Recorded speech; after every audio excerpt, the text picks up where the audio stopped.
soon as the show has to start, it's going to hit you. That's it. It's a bunch of bullshit. It's a bunch of bullshit. Facts. But how's it going, everybody? We have a special guest tonight, and we are going to be doing an interview with Alex Edwards, Friday the 13th. 9 Lives. Yeah. Live Director, writer, if you want to call it that. and acted in it.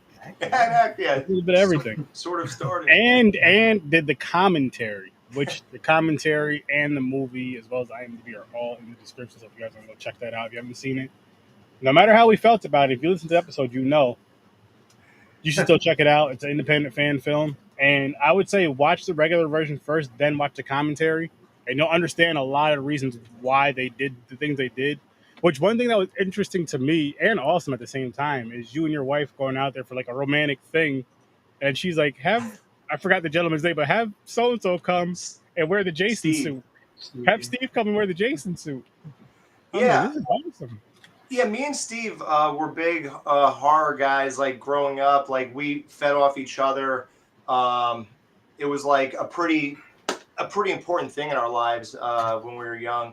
I think I watched Jason movies at his house for the majority of my life in the 80s and 90s, and then we got together, and then like around 2000 when we got a little older, we were like 20 years old. We took a VHS camera and we shot like this hokey Michael Myers movie called The Ghost of Michael Myers. It's on the same channel as the 9 Lives movie. And that was just a 10-minute goof. There's, it's, again, not to be taken seriously. We just wanted to film something, just wanted to do something. And then try to make it look pretty cool and editing and whatever. So we did that. And then like me and him kind of like got together and split apart and reconnected a couple times. And we got together right around in 2020, I think, like I'd say January. And then we hung out a little bit in that summer, and that's when my wife asked him to dress up as Jason. So, yeah. See, that's so awesome. That's so awesome. Just how it just basically on a whim, hey, let's just do a movie. You learn all this through the commentary. So then it gives the movie, I guess you could shoot the movie some bail because of that. It wasn't like a planned thing because they were basically like writing the script on the run as they're doing shit. And it's just like, we decided to do it, might as well do it. And it was supposed to only be like 10 minutes, and then they ended up doing a full-length feature. 1 hour, yeah. Yeah, that happened because like once you like we had no time frame like what we were gonna make it. So like once we did those kills in Blairstown that were supposed to be just the Jason sightings that we were supposed to film and post on our podcast group. Once they did the cemetery scene, like they said, well, let's say that Jody's brother was killed. And I was like, well, why would we do that? I mean, what would that matter to post on Facebook? And they were like, well, I don't know. Let's do like what we did with that Michael Myers movie. Let's make like a 10-minute movie. And I was like, yeah, all right, okay. So then we just cooked that story up. And then when you go home and everyone's coming the next day to do something, I'm like, well, I guess let's write an explanation for the 2 kids that were killed in the tunnel. Let's write an explanation for the Jody brother thing. And then you just keep on making excuses. And basically this is what it was. Well, we did this, so let's explain that. We did that, and we're going to go here, so let's write something for this scene. Like they knew an abandoned camp, so it's like, well, let's do something there. And I'm like, well, what are we going to do there? And then they're like, I don't know, just see Jason, I guess. And I was like, well, I don't know if that'll work. How about we just like see like where he hangs out? And then he sees us, but we don't see him. Because we knew we couldn't film the whole movie in the camp. It was just like a one-day thing. Yeah. So that's when I just decided to bring this this whole like Jason Mom Part 2 head shrine thing with us, or some of it. And just shoot that and put it in there. And then we'll have Steve come around and act like he, saw us there. So it was really that kind of thing. So it's funny that like, and I understand like why you guys had those ratings and why people feel that way if they do. It's because I think that the movie is really just a victim of like what's going on now with fan films, like how there's not been a movie for like 13 years or whatever. So people are just fed up with it and they're just making their own. So I honestly, you won't even believe that, but I wasn't really even thinking of that when we shot this. Like I wasn't thinking of Never Hike Alone Mhm. or the Vengeance or anything like that. I wasn't thinking of any of that stuff. It was just let's do our thing, and then I knew I had a podcast audience that would at least watch it. Like I really didn't think that movie would get more than like 300 views, honestly. So that's a misconception. If like people thought I was like joining, like throwing my hat in the ring, to join all these like fan films or something, Yeah. But seeing the movie first, blind, not knowing anything about it on the show, and then seeing the commentary version of it, put everything into context of my initial reactions and maybe ours as a total, our initial reactions. Uh, Having you explain that this wasn't meant to be a full-fledged movie, that it wasn't meant to, you weren't taking anything serious. I think listen to that commentary, put things back into perspective, from my opinion of your film, I agree which with you there. which definitely makes it positive, and I encourage anyone to watch the commentary version to clear things up after you watch the original. Exactly. Watch the original first to get your opinion on it. I say to get your like honest opinion on it, and then watch the commentary, and it'll fill a lot of gaps. And then it's basically friends that got together, literally just friends that got together. They're getting ready to do one thing, and then let's just do a movie. Okay, let's do it. Let's just listen. And so let's not make up any excuses of why we can't get this movie done. We're gonna write some shit out now, and we're gonna act it out. We're gonna just write and act, and I respect that. Yeah, I remember one thing you guys said. You're like, these guys aren't living their characters at all. No one's acting like anything here. And it's funny because like I even said in the commentary, like honestly, like these people showed up, and I was like, well, look, you're gonna say this, and I mean, I think that's exactly how it comes off, of course. And But the thing about it though was like, if I just happen to be around, you're like, hey, you want to be in a movie and read these lines? Fuck yeah! Like, right, and it's Friday the 13th. Yeah, yeah, like if you saw like our deleted scene or the outtake or whatever of when Jason kills the guy on the deck and then throws him overboard. Number one, that's a dummy and it couldn't be more obvious. So it's obviously a joke. Oh. Do But you, I was gonna ask, do you guys have the outtakes? Are they yeah, released? I got it somewhere. I think I posted it on our group. I could find it for you and tag you in it. So Jason really, the other take was that he took him and threw him like 40 feet across the yard. And we were thinking of using that, and everybody was dying, cracking up in the background of that. Like everybody was way into it. So it was totally a goof. And it was supposed to be like tongue-in-cheek humor. It was never supposed to be like some serious thing. So yeah, but I do agree. Like, I guess the one regret, I guess I do agree with you guys, is that I should have probably covered his tattoo on his hand. I don't know. I know I did it in the one scene, like where he homages Vicky's kill from part 2, and you just see his hand holding the knife Mm-hmm. going towards my wife and stuff. Like, there we did it, and I don't know. I just didn't care or think But about it. again, it's different because it wasn't like it was a planned out thing. Like, listen, we're gonna go to Blairstown. Let's shoot a film. Hmm. Let's go. Let's shoot for 15 minutes. If anything more happens, whatever the case may be. But let's do it like that. Yeah, and I, like our thrill was just to get those Blairstown shots, like that I had my wife hold that camera almost to the micron, exactly how they framed it in the first movie, and we were just happy to get that. And at that point, and then like you were joking about like how could you not see like a 6'4" guy in a hockey mask standing outside of a Blairstown diner? Like that again was supposed to be total goof. Like that was just okay. Let's just film these people eating in Jason's. And again, that was a Jason sighting. It wasn't supposed to be seriously, but since I wasn't taking the movie seriously, I still put it in there. Like I had no problem putting that in there. I was totally okay with that. And you mentioned like why would he stand up on that weird deer stand in the camp? Like when we saw that, we are like, wow, hey, can you go up there? like again, like it's funny because like you said, if it's out of context, you're thinking like, what the hell are you thinking?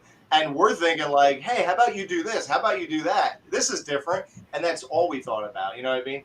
again, if people don't know who are like listening, no budget at all. There was, I think I spent like probably like $27 on the movie, and then just the MacBook to edit it was the only money put into it, honestly. Nothing else. It was done on a cell phone. This phone here, I mean, nothing. I just set it on 4K, and I figured that's going to be good enough. So Nice. it's all context, honestly. Yeah, definitely. No, I mean, it's dope you guys created it and all that. And again, like listen to the commentary and even listen to what you're saying now. It does change it some, just because you guys are just doing it. Again, just doing it out on a whim, literally. Like, hey, I guess Yeah, we're we doing get a movie. yeah we get to see things from your mind as you're explaining the commentary over the movie. So now all the things that we questioned initially, like I said, are answered and we understand it better now. And your editing, by the way, when Steve is playing both characters and you have to edit that, I mean that's crazy skills. Like I that MacBook definitely paid off because you're the way you created those effects and the way you edited those shots when he had to be in both scenes, every scene at the same time was crazy. Yeah, Awesome. that was a big challenge. I know for sure. Yeah, we had to really like think it through. Like, well, what are the two of you gonna do here? And you just had to. I didn't write it down or nothing. I just thought of it, and then you really got to just envision it because again, you don't have time. That's the real problem. Like, think about like when you do a real budget movie, like what's it called? Peter Anthony and stuff like that. These Yeah. guys are getting $50,000. They're getting real crews, real actors, people who will actually stay here and show up tomorrow and things like that. When you have like friends who live 2 hours away, you know that they're not going to keep driving up here like a million times, and they're not going to stay here for too long of extended periods of time. So you kind of, that's the weird thing about the movie. I felt like when you watch the Nightmare on Elm Street documentary and all they talk about is how they're rushing everything and everything's a rush. It just, everything sounds like rush, rush, rush, rush, rush. And that's really what I kind of more or less felt like. I didn't have time to think of things or frame shots perfectly or plan anything perfectly. It was really like, well, let's do this. Okay, I want you to come down here and do this and do that. Like, that's all it is. Like, I wish, and a lot of people ask me, like, who get it, who get that it's just whatever, but they still said, you know what, though, I still like it, though. Why don't you do like a sequel?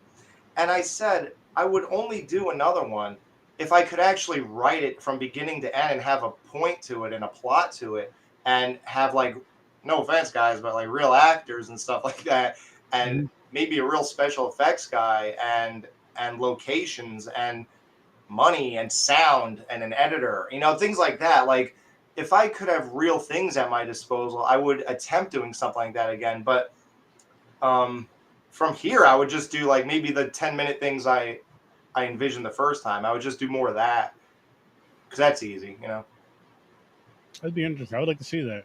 And the funny thing is, I was just about to ask you that question if you would do another one. You just answered the question right there. Yeah, only under those circumstances. I to Which do is one like this. understandable. Yeah, to do this again. I don't know. It's just one of those like moments in your life that everything worked out and you had the right friends at the right time and they were willing to do it. Like, I don't know. At my age, I don't know if I could really get people to keep doing things like that. So probably not. It would have to be like a paid thing. But then I wouldn't want that pressure of like actually having to do a real movie now. Again, it would have to be like, I would let's just, like, I'm friends with Peter, so I would, if he asked me to join his team or do something like that, I would do that. Because I know that he already knows how to get everybody working and he knows how to orchestrate it. Like, I would do that. I would help direct or write or produce or whatever you want to say. But to like take everyone's money and then say, okay, I'll make a great movie. Yeah, I don't think I would do something like that. Oh, okay. That's interesting. No. Yeah. Interesting. Maybe not yet. I don't know. It would have to be some set of circumstances to do something like that, Yeah. I just wanted to follow up with Deadpool and say for the editing, as far as that goes into framing of the shots, especially since I now know it was definitely done on an iPhone 20 or whatever you said it was. Yeah. Definitely great job with a bunch of those things. You know what I mean? Oh, thanks. I still have my gripes about all the other things that I mentioned, before on the prior podcast or whatnot. I'm going to tongue in cheek that one and just leave it at that. But I can appreciate at least the effort and you know what I mean? I just wish it would have had a little bit more of the intent behind it to deliver it as a full-fledged project type deal. But knowing that you were just like, fuck, this was kind of supposed to be a quick short, and then it just kind of kept snowballing from there. But that not even, helps its cause a little bit. But even before that, though, it wasn't even that. It was just supposed to be going to do photo shoots with his wife. Yeah. And then she requested to have their friend dress up as Jason, and then it was supposed to be a short and then a movie. Yeah, and then that's when he said, hey, why don't we have, like, me kill you guys in the same exact framings of the real movie since we're going to be in that location. And I was like, yeah, that'd be cool. And that's when we did the 2 kids under the tunnel. Mm-hmm. That's when we did the diner. That's when, Ralph's Corner, because we had to go there. So we said, well, instead of Ralph being there, like any real fan would know that as you turn around that corner, he should be there. So let's have Jason there, which makes no sense again, because, like, why would he be there? You know what I mean? Like, it makes no sense. And there's a lot of things like that we did that we knew were making no sense, but we didn't care. Like, the biggest one was, like, after he kills Steve in the woods, Alyssa discovers the dead body in the bedroom, and Jason just comes out of the closet door. Like, why would he do that? You know, like, it just makes no sense. It's even I think we wanted to do that as sort of an homage to, like, in part 4, how it made no sense that he, like, killed Jimbo with the corkscrew. Then he's suddenly upstairs throwing a girl out of a window, and then he's downstairs taking the knife out of where Jimbo is and then killing Ted. Like, I think we wanted something stupid like that in the movie, just like how I put myself going to the bathroom and not wiping, because we said that has to be in every Friday movie. You know what I mean? So it was just stuff like that, you know? Yeah. You guys paid homage definitely in your own ways with it. I could definitely say that. And again, listen to the commentary. It changes things. I'm like, oh, okay, that makes sense now. I get why they did that. And then especially with the whole literally shit, we're here. We got a camera. Yeah, I'm surprised you guys didn't trash the storyline more. I was actually surprised. I was like, oh, God, they're going to say, what kind of dumb story is this? Like, who cares about this guy from 5 years ago? What does it have to do with anything going on now? Like, honestly, the only thing that the 5 year ago Jody brother kill thing brought up was me getting mad for 10 seconds, and then I go hang out downstairs and talk about the kids. Like, it doesn't even mean anything. You know what I mean? It was just stuff that we're writing. But, like, the one thing I'm proud of, like, if anything, is, like, I do really like how that one part turned out where Jody's talking about it, and then we, like, show it as she's talking about it, and, like, the chase in the woods, and then when she's done telling the story from her point of view, then we show what actually happened. And then we put the funny thing with that arm over there, and that was just on this table, so I just knew I had an arm, so I said, well, somebody's gonna get their arm chopped off.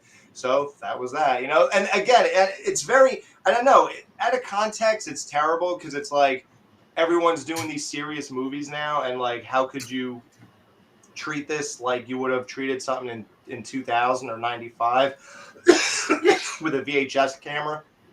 But that's just that's what it was. You know what it is too with this movie is it fell during it came like after I know it came after Roseblood. I think Vengeance 1 and 2 as well. Oh no, actually it came out before Roseblood, because when I reviewed Roseblood, I talked about No, I mean as far as when we were reviewing. Oh, you guys. Oh yeah, we were reviewing, not when they came out, like came out, the movies come out, but when we were reviewing them, so like the review came out after certain ones. What's up, Mick? By the way, this got to be an awesome interview on your show. Dope podcast, by the way. The Scene Snobs, go check them out. So the comment you made on the commentary, and you just kind of segued into about what was it? It was the different shots. It was shot on the phone, and then what was the statement you just made? Me? No, our guest, Alex. That we kind of treated it like people used to do in the 90s with a VHS camera and stuff. And I think that's part of the reason why it hit me so much as, like, what the fuck? Because honestly, like, we're so spoiled nowadays from such great imagery that if you have that good of an imagery, because you had great fucking shots, the trees with the sun coming through, the Jason up on certain, like you definitely had certain shots and certain things done with the filmography and like the your positioning and all that shit. So I think that kind of led into a part of the letdown that I had, because again, I'm like, look at how good this looks. And then I'm expecting like all these other aspects as well to kind of follow in line with that. Into place. Yeah, you know what I mean? So that's another reason for me that it was like, fuck, man. Yeah, it's like you were almost there. Yeah. Yeah, honestly, well, those were just us getting lucky, I guess. I don't know. Like, listen, if you say, are you happy with how it came out? Of course. I mean, when you know the story of why it's even in existence, yeah, sure. I mean, I've seen worse, for sure. And having zero experience except for a 10-minute thing I did when I was 20 years old, and having, you know, like nobody else had experience either, at all. So for having zero experience and zero plot, zero ideas on the spot, yeah, I'm really happy with how it came out. Oh, hell yeah. You should. You know? Yeah, and that's it. But again, you always have to keep it in the context. Like, now, again, if somebody gave, let's just say, for whatever reason, I was paid $50,000 to do that movie.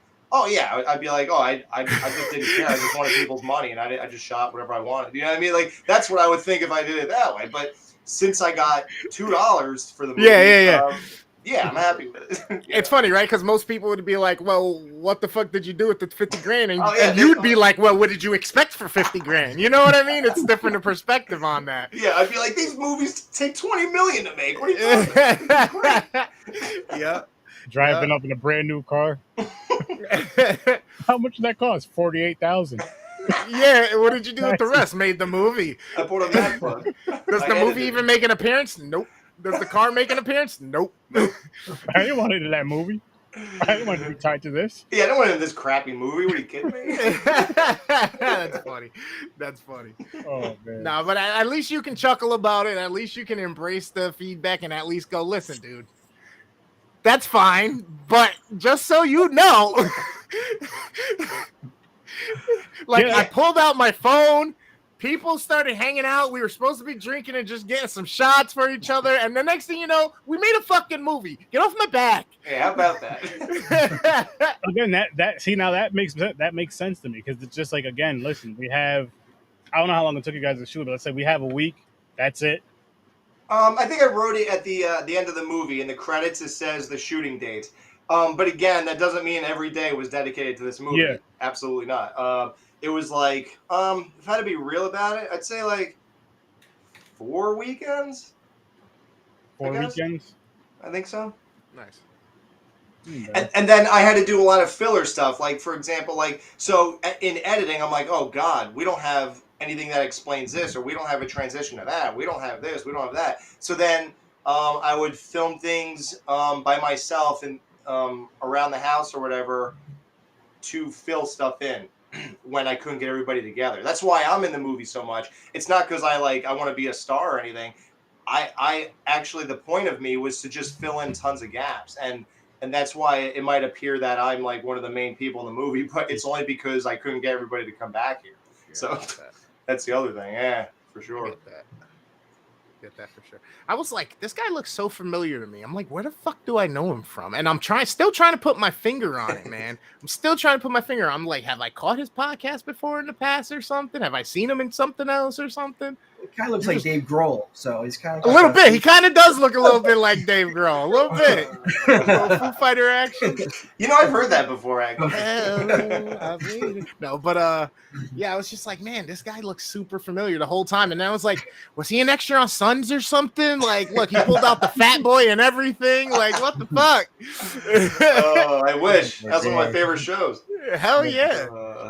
Yeah, well, see, here's the thing. So, like, with understanding your perspective after seeing Rosebud and all that, and then this. So, I think one reason that this movie has kind of a target on it for some people is because it has like 1 million views and stuff.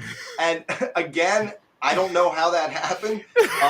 I'm like, hey, can I toss you a couple of pieces of my content you posted, and let's just see if they get 1 million views? Because I'll tell you what, I'm going to tell you how it happened for us is because so for the month of July, I was calling it Camping with Sir Sturdy. I was doing Friday 13th fan films and 13 fan films, Right. and I would just those were the first 13. That was one of the first 13 I found.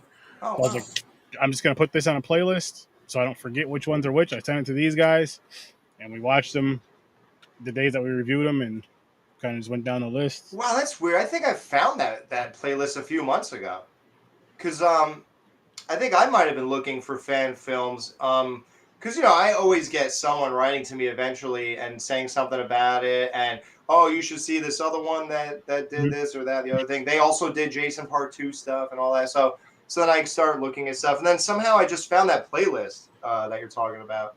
So I did see that. Yeah, I had a bunch of them on there, and I'm like, let me make my own 13 so I don't get this mixed up and forget. Yeah, and I was happy to see it on there. I remember going, wow, I can't believe they put mine there. And the other thing is, like, and then people ask me, so are you rich from this movie? Because it has like 1 million views. And I'm like, well, so this is going to like kill you. So I probably sacrificed, I don't know how much money 1 million views would get you, but I kind of traded off the money to make the movie better by just putting Manfredini's music in it and like other music in it. So once I knew I was committing to that, I said, well, I'm not going to be able to make money from this. I can't monetize it with copyrighted stuff. And I knew it would flag because I did a few sample videos and uploaded them to see if they would show up, and they did. So I knew I wouldn't get paid for it. But again, I thought it would only get like 327 views. So I never thought 1 million people would have seen it. So I got nothing out of this movie. Just sacrificed, because I knew that music would make it so much better.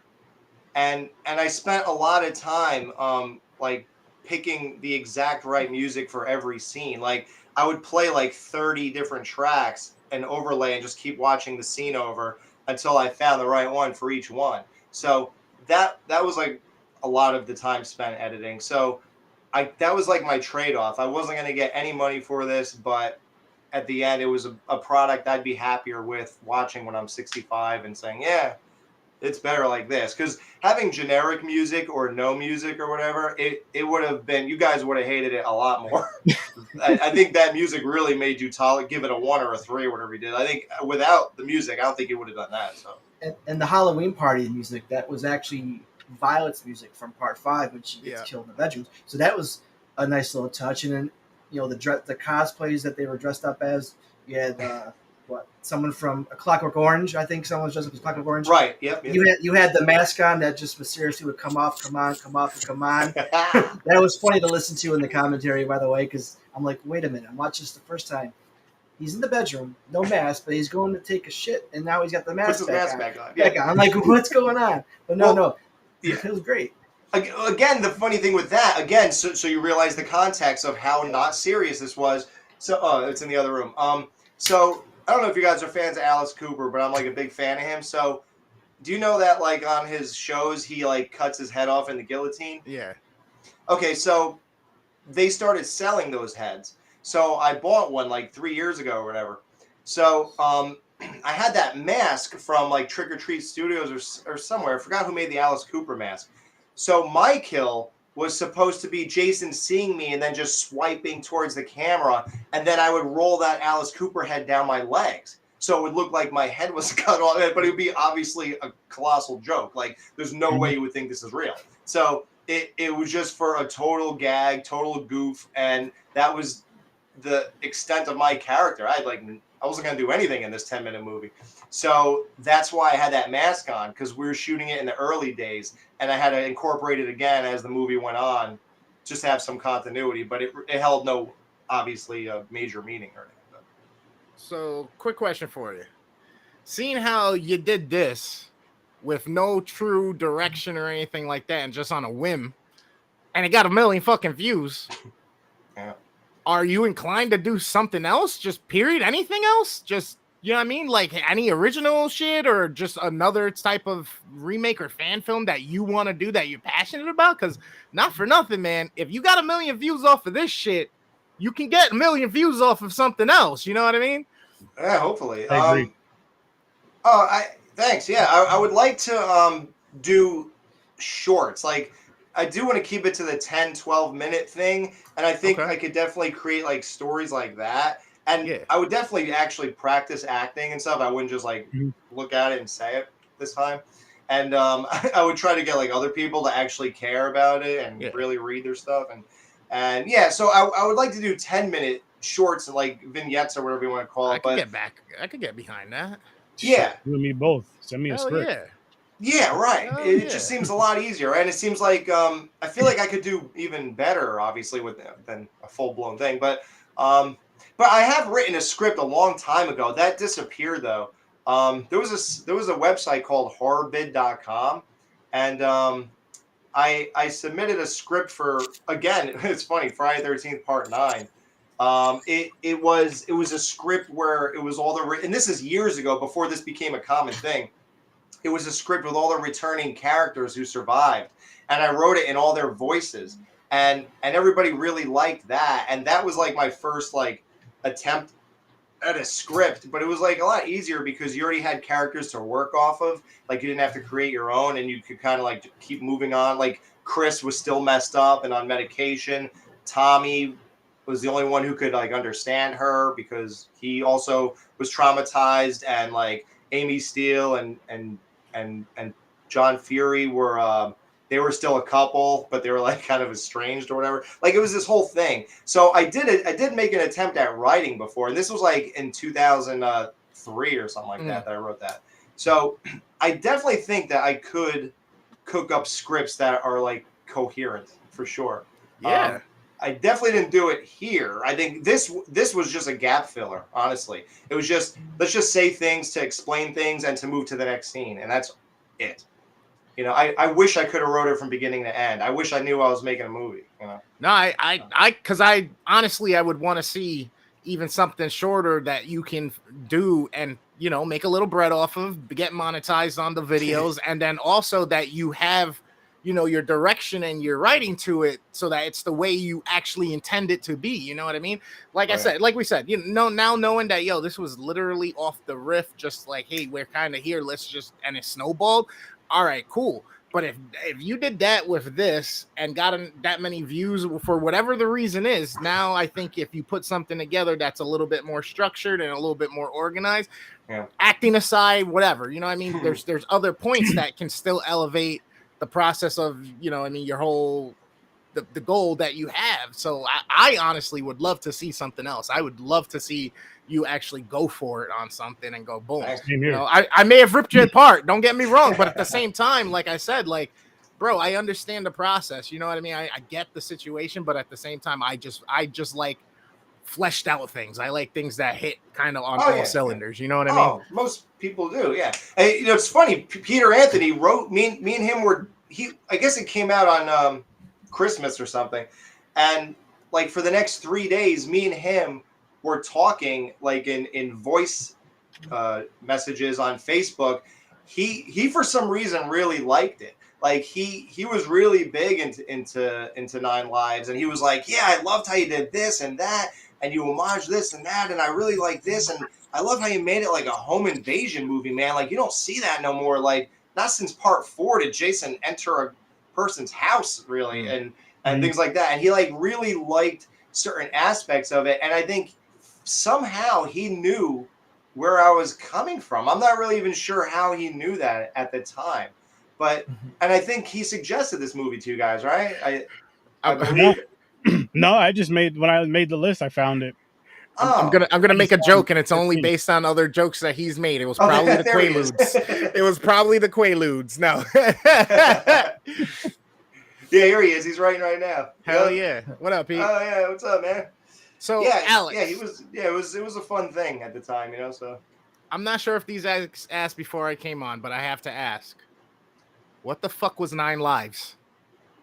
Oh, yeah. So when we were coming up with a name for it, so oddly enough, 9 people were killed, which I didn't even realize.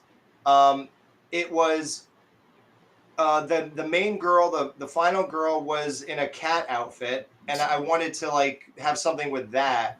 And then I always wanted to make Friday the 13th Part 9. I always wanted a continuation off of Jason Takes Manhattan, because I felt that was such a great setup to, since it's so dumb that he turns into an 11-year-old boy again, like when he drowned. I thought it'd be so great that like he comes to his senses and he gets on the boat that brings Sean and Rennie back to Crystal Lake, and then he like dives out of one of the portals and he like dashes off into the woods, and he lives there for the next like 20 years or whatever, because I think that movie took place around like 98 or so, and so it would be almost 2020 again, and then he'd be 31 years old or whatever. So then we could return him to human Jason, which people liked more, and then it could be the same story but back to human. So I always wanted to do that. So I guess we made that conversation in the garage to get that point across, but I'm not sure people really even picked up on that. But and then I said, well, you know what? Let's make it like, since Friday the 13th Part 9 never happened, it would be like 9 lives instead of like switching the word lives and lives the way you say it. So it's like, so 9 lives again, or lives in general. So like there were like multiple reasons to call it 9 lives. And those were the 3 reasons, pretty much.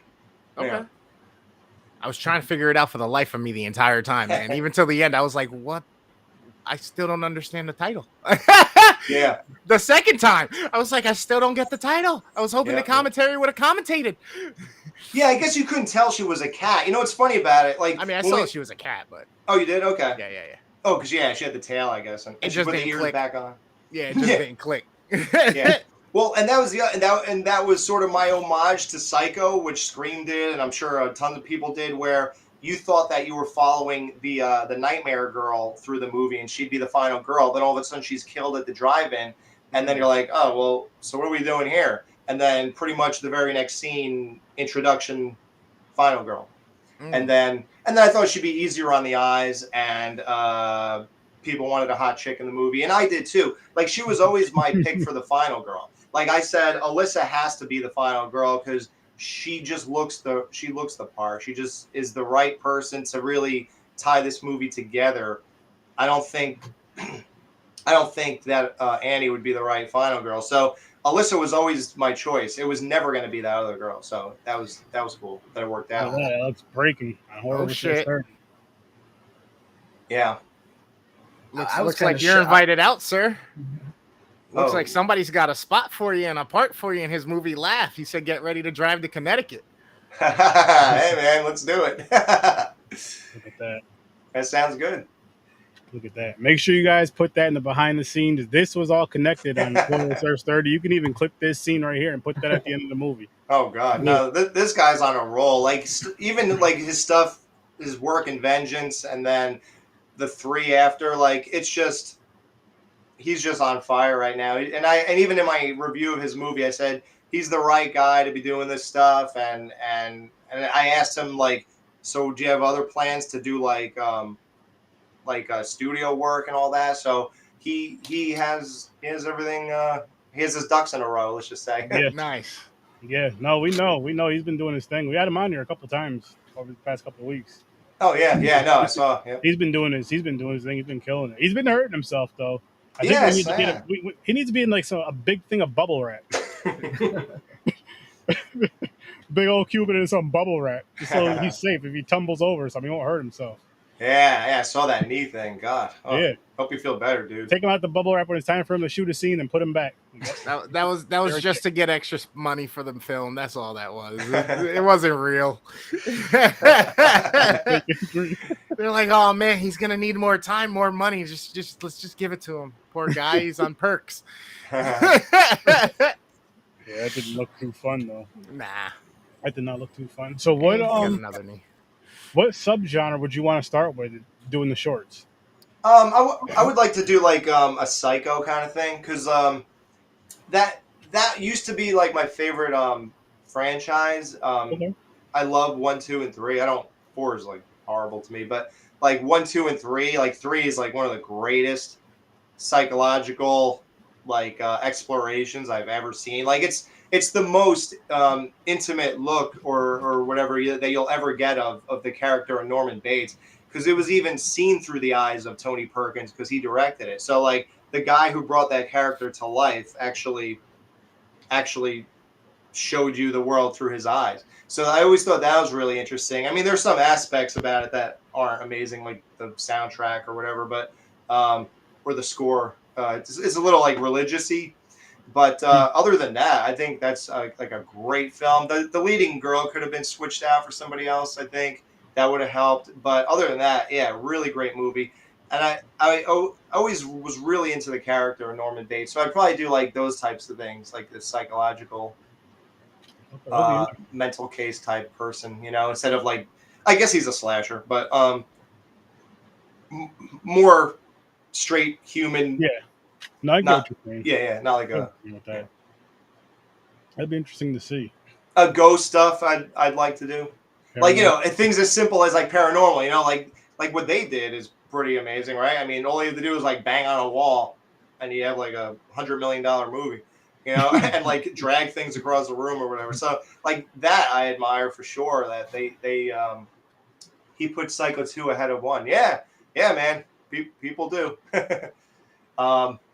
So yeah, that stuff is admirable, and I feel like that's always something you could always do too. You could always do a good ghost story or whatever, you know. Yeah, that'd be interesting. And I like how you said like going with shorts, because sometimes you can tell a great story in 10 to 12 minutes. Yeah, 10 to 12 minutes. You say what you got to say, and those type of shorts. The thing that gets me mad about the ones that are so good is because you want more. Right. You know, this person only does shorts, but you're just like, I got to see more of their stuff. Yeah, I probably would have been a good person to have like in those VHS movies, you know, where you just do like a segment of something like that. Like I would love to have done something like that and just put all my thoughts and time and energy and like anything I'm capable of, I could have condensed it into like 15 or whatever minutes. And that's kind of like editing yourself, you know. I think the one thing that it worked on some level with Nine Lives is that it wasn't bloated in any sense that like I kind of had to keep creating certain scenes, so none of them were filler exactly. So it didn't feel like I was just adding time to the movie. You know, that was not deliberate. So like all that time kind of had to be there to round it out in any way. You know what I mean? I like that.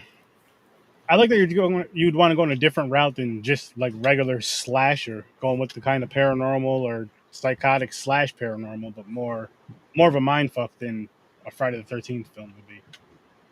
Yeah, I mean, listen, I would do another Friday, but it's not like that's all I'm interested in. Yeah, I would do other stuff for sure.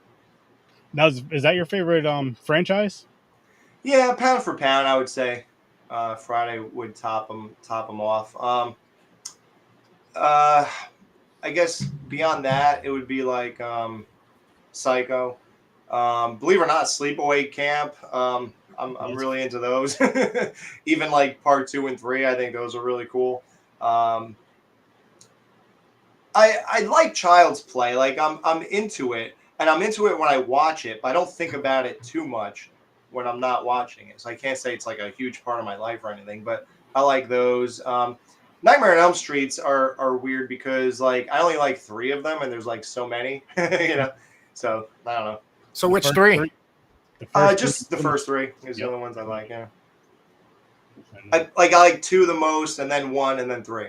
Wow. You know, the more and more I deal with people that are actually like horror fans, they love fucking 2. I've always hated 2. I'm like, it's the last one that was like serious, and I guess you could say scary. Yeah. Sure, it's not Halloween 5 or 6, because I thought those were your favorites. Oh yeah, you heard that podcast? Yeah, no, I think Halloween 5 is like the worst movie ever made, and like I get into that plenty of times on my podcast. Funny. Oh, so you have yours, I have mine. Blood Lake. Okay. And it'll give Halloween a run for its money. I'll tell you that. Or Halloween 5 a run for its money. I'm gonna have to give 2 a watch again, because I for some reason have always hated Jesse. I've always hated fucking wow. Jesse. I feel like Jesse was the worst part of that movie. I was like, he's such a ninny, then he's whiny, and then he wants to, like, he doesn't know, like, is this dude a dude? What the fuck? Like, I'm trying to figure out, like, what's going on here? They made him so, like, pacified and, like, feminine at times that I was like, I guess maybe that was the goal a little bit, because it helps Freddy kind of fuck with him a little bit more. You know what I mean? But Right. He can't be a strong character, right? I mean, Yeah. it would be kind of cool if they did a remake of it and they did have a stronger masculine character who's fighting kind of, because it's kind of a duality fight like people normally go through with their own personal demons. You know what I mean? Type shit. Right, right. I think that'd be kind of cool. Yeah. I mean, there's a lot of routes you could take. Freddy's the one thing. What's fascinating about Freddy to me is that with him, like, the sky's the limit in what you can do with him. And it's just a shame that they did what they did. Like, especially during Robert Englund's run. Like, now you got to get a guy who looks like him, who could act like him, who could do whatever, because people just want that. They don't want anybody else playing Freddy. So it's a shame that even in the 80s, during the most creative time in the world, it seems, you guys really had nothing. Like, Part 4 is just like a lame version of Part 3. Part 5 is like atrocious. And then 6 is laughable. And then 7 is like, you know, there are times it comes off as like a smart movie, but I don't know. Then it kind of falls into its old same traps again. Like the issues that were kind of like plaguing it since 4 are still in 7. And then they just gave up and remade it. And then that's that. So. Yeah. That's why I'm pretty confident with Jason Blum. I think if he gets his hands like he wants to on the Nightmare franchise, I think he could do something. He's got a pretty good record with horror movies. So yeah. Those shorts you showed me, Deadpool, made by, what was it, Chris Faffarelli or Monorail? There you go, bro. I'm telling you, had my skin crawling with just like how much I wanted to beat the shit out of that guy playing Fred Krueger, bro. Oh my God. Like, I was so, this motherfucker. Like, you know what I mean? I gotta see this. Yeah, hell yeah. No, that's a losing battle, because the problem is that Freddy had personality and a voice and a face. Like, that's the beauty of all these other guys. I mean, you could always recreate a Chucky doll. You could always put a Scream mask on, a hockey mask on, a Leatherface mask on. Like, this will always work. Freddy, no, you had your run, and that's it. That's the problem. And it's a shame, because now in the world of CGI, like, just imagine what you could really do, right? Like, gosh. Yeah. Yeah, that is interesting with that, because I mean, Robert, the only one that played Freddy, like you were saying before, besides the remake, and Jason had so many different people playing him just up until part 7. Part 7, being Harder played from 7 to 10. Other than that, it was different people, which is dope once you think about it and look back at it. Because then, if you were to see a reboot, which we did see, you weren't as mad as with the Freddy one, as far as how Jason was in that. Yeah, I got a funny story about that, actually. Like around 2004, I met Kane Hodder. I already met him in like, I met him in like 5. And then I saw him again in like 8. And so I was going up to his table because my buddy was meeting him for the first time. And I felt this is my opportunity to talk a little bit more, since I already met him. Now I could just say something else besides, wow, hey, I love you, or whatever. Mm-hmm. So I talked to him about it had to be 2009. So I talked to him about the remake, and he goes, "Yeah, I should have been in that movie as Jason." And I go, "Oh, really? You really think you should have been in it?" And then now, when I was saying that as a 29-year-old kid, all I was saying was, like, why do you think you should have been in it? Because this is supposed to be a new thing. It's not. There's nothing to do with those old movies. This is like a fresh new take on it. So he just looked up at me like really angry when I said that, and I was like, "Oh no, I'm just saying, like why do you think you should have been in it?" So like I couldn't get out of it. Like I guess the way I said, "Oh, you really think you should have been in it?" I don't know. It must have sounded bad. So then he goes to the guy. He goes, "Hey, so let's take a picture." And then he does this back when he was allowed to choke people. And then he goes, now it's your friend. You got to get a picture. I was like, oh, no, I got one a couple of years ago. He goes, nah, it's fine. Come on. And I was like, okay. So then I walk over to him. I swear to God, he squeezed my neck so hard. I was like, all right, I think you got it. I was like, I didn't blink. Let's go. We're done. Dude, I thought I was going to pass out. He did a real choke on me just because he was so mad that I was surprised that he thought he should have been in that movie. He just proved why. That's all. He goes, because nobody else is going to choke anybody like this. So he probably choked me harder than the person who did the lawsuit or whatever, which made him stop choking people. So, go figure. That person who did the lawsuit, you messed it up for a lot of fans. Bro, oh, yeah. That's Just like the people don't get choked. It's a request. Don't get choked. Now when Chris meets Kane Hodder, you can't get choked. This is the bullshit. This is the reason why I can't get a supersized fry or drink no more. You know what I'm saying? This is why they had to label cups hot, even though you just fucking ordered a hot coffee or tea. People are fucking stupid with that shit. Like you have to put a label on your Keurig. It says, "Please remove sticker. Beware, may be hot after using." Take child out of the shirt before washing it.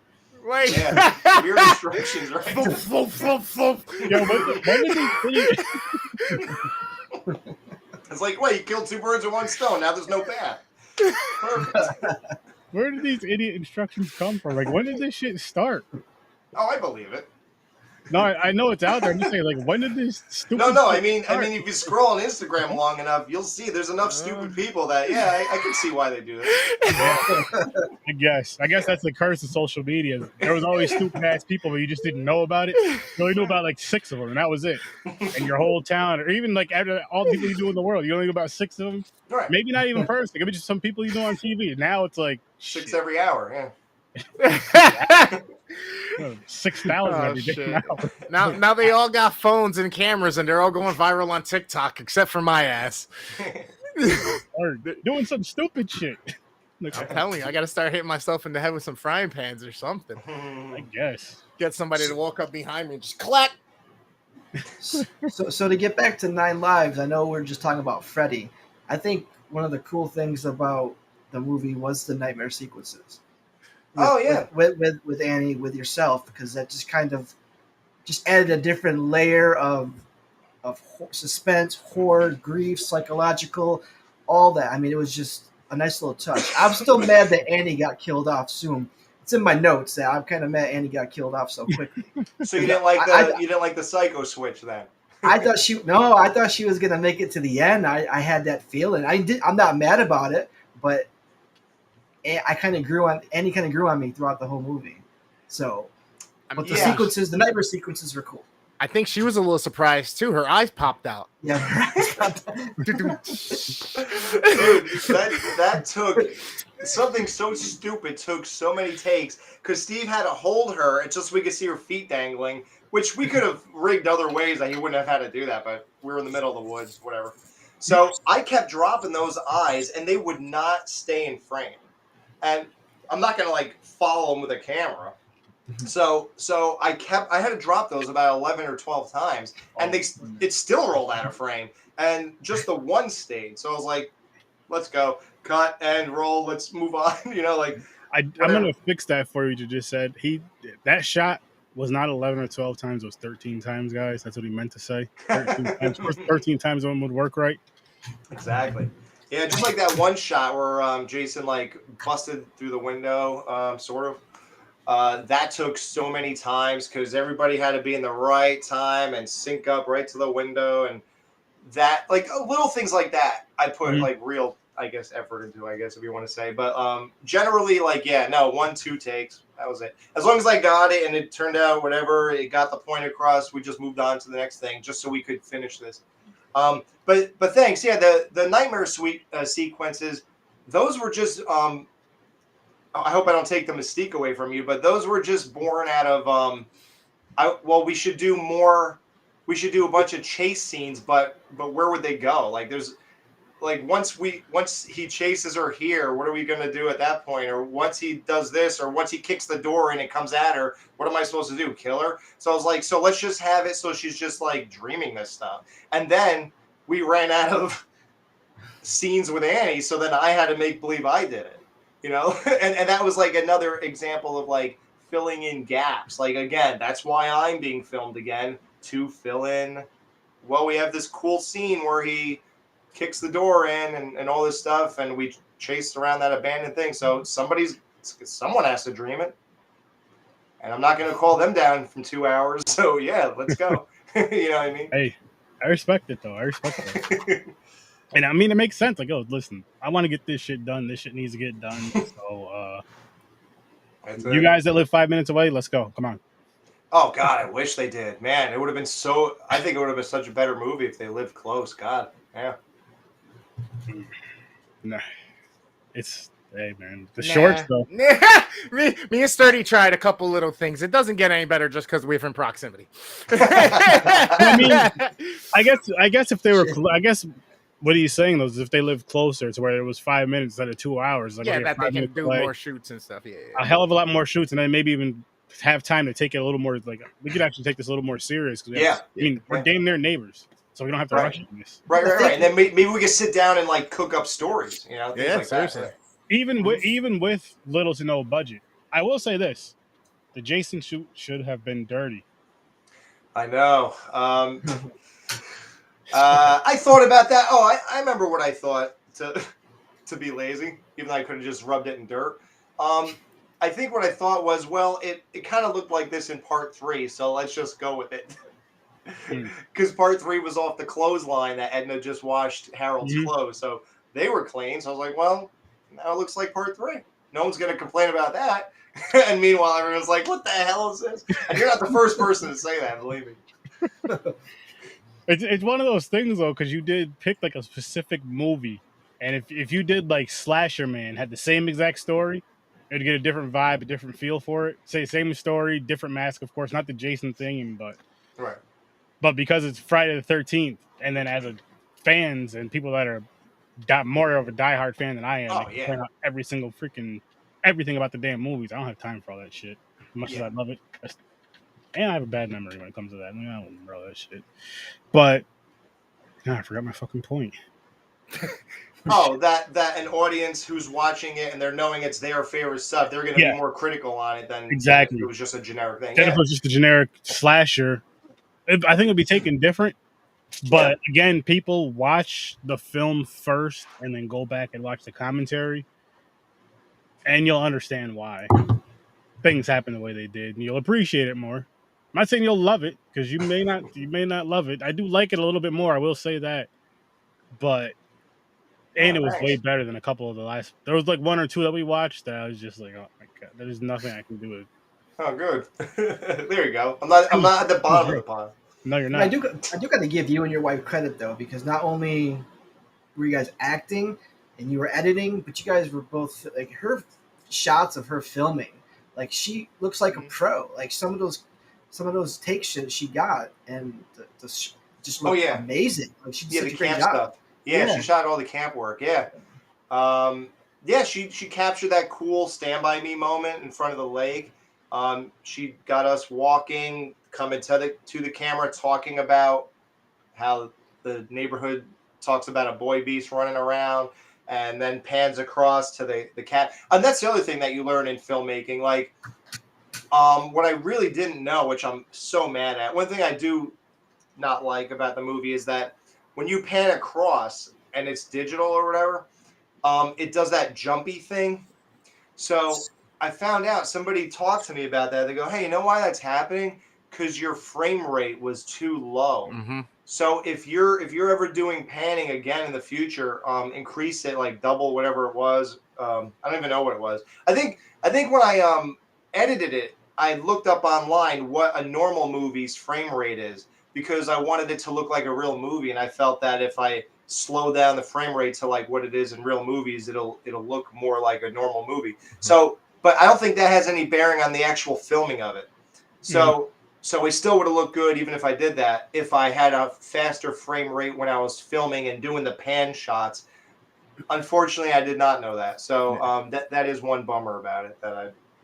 But what I can say and what I respect, and I do say this on the podcast a lot, is you did something and you put it out there. Mhm. No matter what people think about it, you put it out there. You should be very proud of it, for one. And then on top of that, it's going to inspire other people. They'll be like, okay, he put this out here. But then they'll see your other content when you're doing these shorts consistently. You're putting them like, okay, so he started from this. And now, wow, this is some really, really cool shit. These are some really cool short. I would love to see these in a full length film or full length. Maybe I can, because maybe even if it's something where it's like, okay, I wouldn't mind being a part of this, attached to this, but I'd rather, say Chris is someone who does film, Right. awesome writer or whatever. He contacts you like, hey, let's connect on your short and do something more. And I could see that being a possibility down the road. I think it'd be something dope. But I'd like to see more of your work. Oh, I think he froze. Yeah. Oh, he's back. Oh, am I froze? No, you're No, good. you're good now. Oh, You're good now. It's for like 5 seconds. Oh, thanks. Yeah, And- I would definitely like to do that. I talked about it the other day. Yeah. And that's one of those things, right? Sorry, what was Because that? I said that's one of those things because honestly, you can get the reaction of, oh, this is garbage, you wasted your time, this, that, or third, or I can do better, and that's fine. But we all know that 90% of motherfuckers who say that ain't doing shit.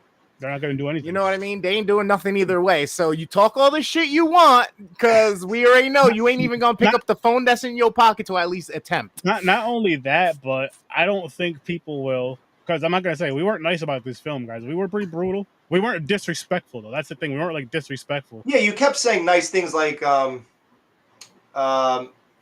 give credit for the process and things like that. Yeah, because and you actually went out. Because they actually went out there and did it. They actually went out there and tried it. And more importantly, they did it. They tried it, and they threw it out there for the world to see. Like, because they could have did it and just put it up on YouTube, but kept it private just for them to see, and that's it. And just say, hey, we just shot a movie, and maybe they're proud of it, maybe they're not, but hey, we get to say, but they're just like, fuck it, let's put it out to the world. And again, as you were saying, with your people who listen to your podcast, they understand it a lot more. They love it because they know that they know I'm just that guy from the show, and they know what I was doing. Yeah. So they all thought it was great. That's the thing though. That's how it is. Like all your friends and family think it's great. You know what I mean? Like every single family member we show this to, they're like, wow. And friends, they're like, wow, that was really good. And you sit there and you're like, yeah, I know where you're coming from though. You're just, what else are you gonna say? So like it's not like a real critique or anything. Like they're not really gonna tell you anything. But I think it's different for your podcast fans because you have that certain fandom where they're just gonna watch it because you're a part of it or because you did it.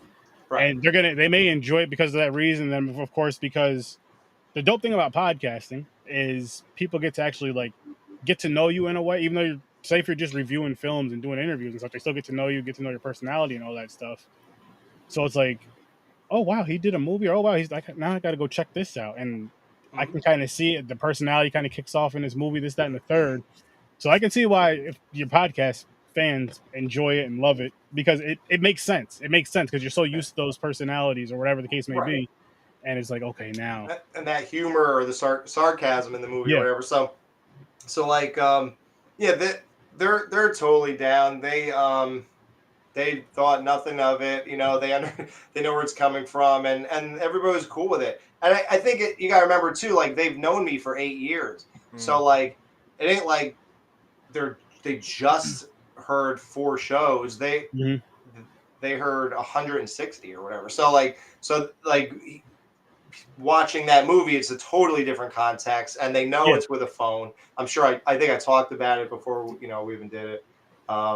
Things like that. So it was totally in context for them. So it was a lot easier to swallow. For you guys, you're thinking that I'm joining the ranks of these like heavy hitters with $50,000, $75,000 or making these movies, and all of a sudden you got 9 lives, and it's like, what the hell is this? So yeah, it comes off terrible, I'm sure, but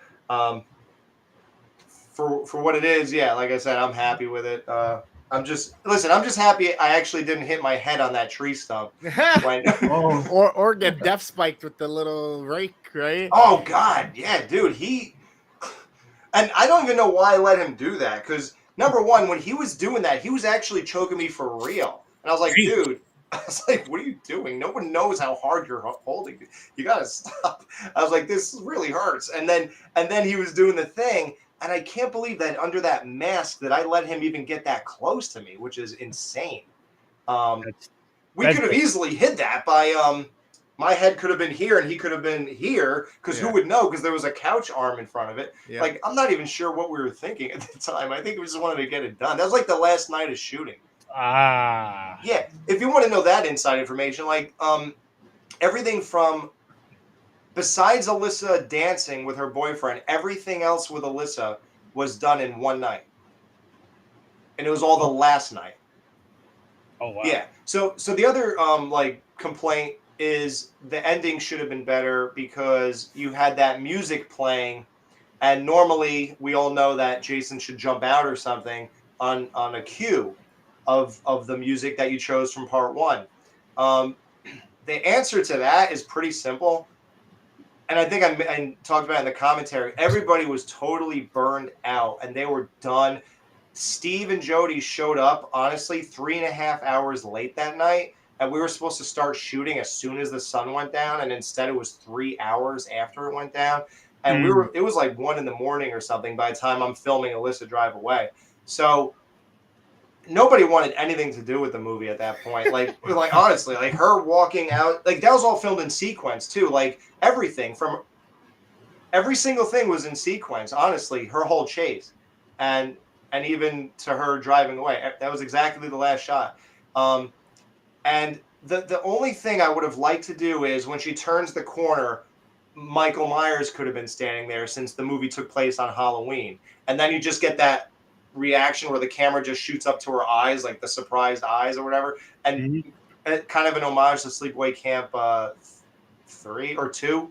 So that would have been a nice ending. But I think I said in the commentary, the next day there was like 2 to 3 feet of snow on the ground. Jeez. And we already had a release date for Christmas, which I already hyped up. So there was no reshooting to be done or any additions to be done at that point. And I knew if I didn't make a definite like release date that I would never get the movie done. So I just edited that movie every day at work. Like whenever we weren't working, I was just on my MacBook just editing the movie, and then I would put it down and start working and go back to it and edit again. And so like one guy said he didn't like the editing I did. So I think again, if I had like real time and I was able to stay in my headspace the entire editing process, it probably would have been it would have hit better beats, I guess. But doing it the way I did it, like between working and living and doing other stuff and rushing to get this done on Christmas, I'm sure that hurt my pacing or something, you know? Yeah. Oh yeah. Do you think a couple shots? Yeah, you're good. Go ahead. Sorry. I was just gonna say, do you think the possibility of shooting an alternate ending to the movie and then leading into a new project would be something you'd be willing to do? That'd be cool. Yeah. That'd be cool if I like just took the footage of her driving around and then shot the Michael thing, and then she still looks the same, so we could just have her new reaction as if it was that night. And then it would lead into the next movie. That'd be cool. That'd be an interesting connection with your films. Just at the end of the movie, it doesn't even have to be the same character. Someone just drives off, and the next movie starts with them driving into that scene, and then maybe they get taken out early, and then the story goes on to a whole different, complete different story of what they were involved in. Yeah, that'd be cool. That'd be never seen that. That girl's way into horror though, that Alyssa. So she loves it. She loves this stuff. Like every one of my birthdays and Christmas, she always buys me horror stuff, like all the time. That's amazing. Yeah, all the time. So she's way into it. We watch all the new Halloweens together. Like we've done all that stuff. So she would love to be in more of them, and I'm sure people would like to have her. So yeah. Hell yeah, well shit. Put her in more of your things and bring her on next time. Definitely want you to do that, for sure. Yeah. This was a good time. Yeah. Thanks a lot, guys, for having me on. Well, I gotta thank you for coming on, because what I respect, what I appreciate is, again, you were listening to the original episode and how I invited you on. I was being dead serious in the original episode of it. Your comment was, "Hey, I know you guys didn't like my film. If you watched the podcast, you would understand it more." But it was like nothing like "fuck you guys, you didn't like it," blah blah. Like some people would get all pissy about it and take offense instead of trying to have a conversation and all this stuff and have some fun about it. No, I could tell you weren't like bad guys or anything. You could always like kind of see, even if they're saying bad things, you could tell someone's not a bad person. So like Yeah. I didn't think of it like that. I just thought, yeah, well, what do you expect them to say? So I thought at least giving you perspective would help, and then it would just be a fun time in general, you know. Oh hell yeah, hell yeah! And now you have 3 people that want to see more of your work. Definitely want to see these shorts. Thanks. And where did you say you're in Jersey? Yeah. Well, I mean, Nice. if there's ever a time where we have some free time, we can shoot something in a few days. Send the script. Well, that's what I did. And you said, yeah, the other great thing you guys were like, what the hell is Vicky from Friday 2 doing in here? So I guess hopefully you heard the commentary and that shed light on that. Like she liked that little part 2 thing, and she was like, man, I would love to be in that movie. And I was like, oh, really? I would even love to do something like that. Shit, right. Listen, here's 5 minutes. If you guys are together, just do this for me and send it back. Make it as clean as you can and send it back. Okay, we can do that. Yeah. That'd be fun too. Yeah. Hey, listen, that was a huge honor. Like, I get to say I had Vicky from part 2 in my movie. Like, that's dope. That's super dope. The coolest thing in the world. Like, I was just happy to interview a lot of them. Like, I must have interviewed like 10 or 15 people from Friday 13th. So, like, I'm happy just to do that. Like, I interviewed Ted White, honestly. Awesome. So that was like one of my first interviews, Ted White. So, like, now think of how much more meaning that has. Mm-hmm. That I have something captured that nobody will ever have again. So that's such an honor, you know. No, that's dope. That's really, really dope. Yeah, absolutely. And again, people, go check it out. Seriously, check out the movie first, and then check out the movie with the commentary, and see what you think. I got one last question now. Don't be trolls though. Don't be the corny trolls that are just saying this sucks with no reason. If you don't like it, say why. And then be able to reply to his response or whatever, or don't. But don't be trolls. That's soft ass shit. What was the last thing? One last question. How's the machete? Because it was a signed Steve Dash machete. We must, make sure it's okay. I was like, oh my god. Oh yeah, that's nice. That's beautiful. That's beautiful. Nice. It's funny because I had to use that for like a moment in the film, and then we immediately said, so that's never going to happen again. And then we went and bought a machete for all the rest of the stuff, which is somewhere back here. I don't know. Nice. Yeah. Did you guys all sign that machete? No. Oh, you should do that. Seriously. Guys, listen, next time you guys every time one of them comes over, listen, I need you to sign this machete. Why? Because we were in this film together. No, another part of the budget, as gifts, I bought everybody things to say thank you for being in the movie. So I think I spent like $300 in gifts for all those people. Nice. So I guess that's the budget, if you want to call it that. Hey, something. It's something. That's interesting. That's interesting because we usually with film in general, usually people have an idea, they have a plan ahead of time, not just on the trip and come up with the idea. For the most part, I'm saying. I hope everybody has always an idea before they do a movie. But actually I do and I don't. And the reason why I say I don't is because you have the ones that are just like, and I could fall in this category, I want to do a movie or even do a short.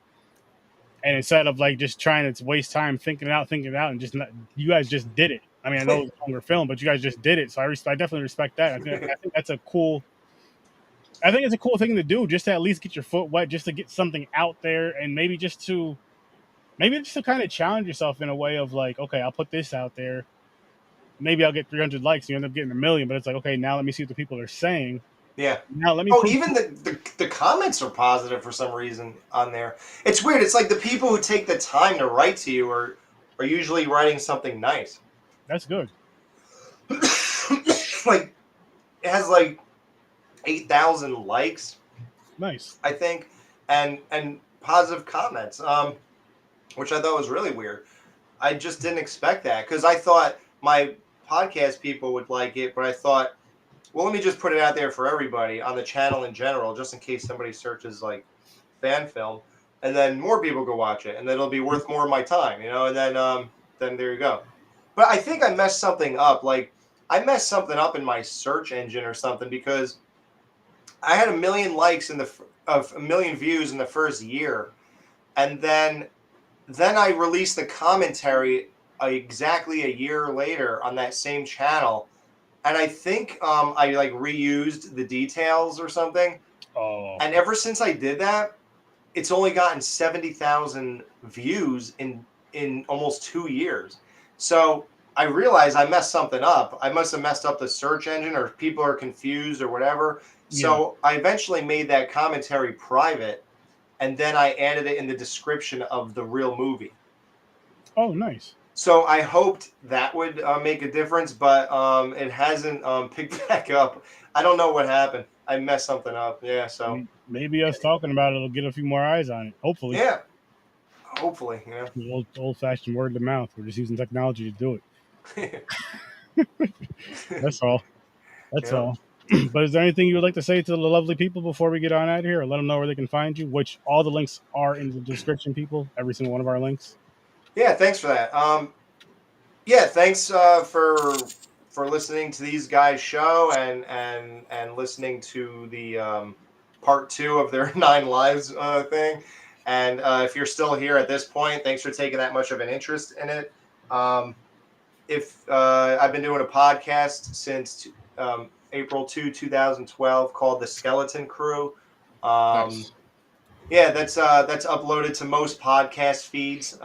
Podbean, I think it's on Spotify, the iTunes podcast. Some of our stuff is on YouTube. That's just like our subsidiary stuff that we just post just to get a couple more views. It's not, most people don't go there for our show. But it's on YouTube if you want to just do that. And I also do another horror podcast called Banana Laser. It's a funny name, but it's a horror podcast. I'm on there too.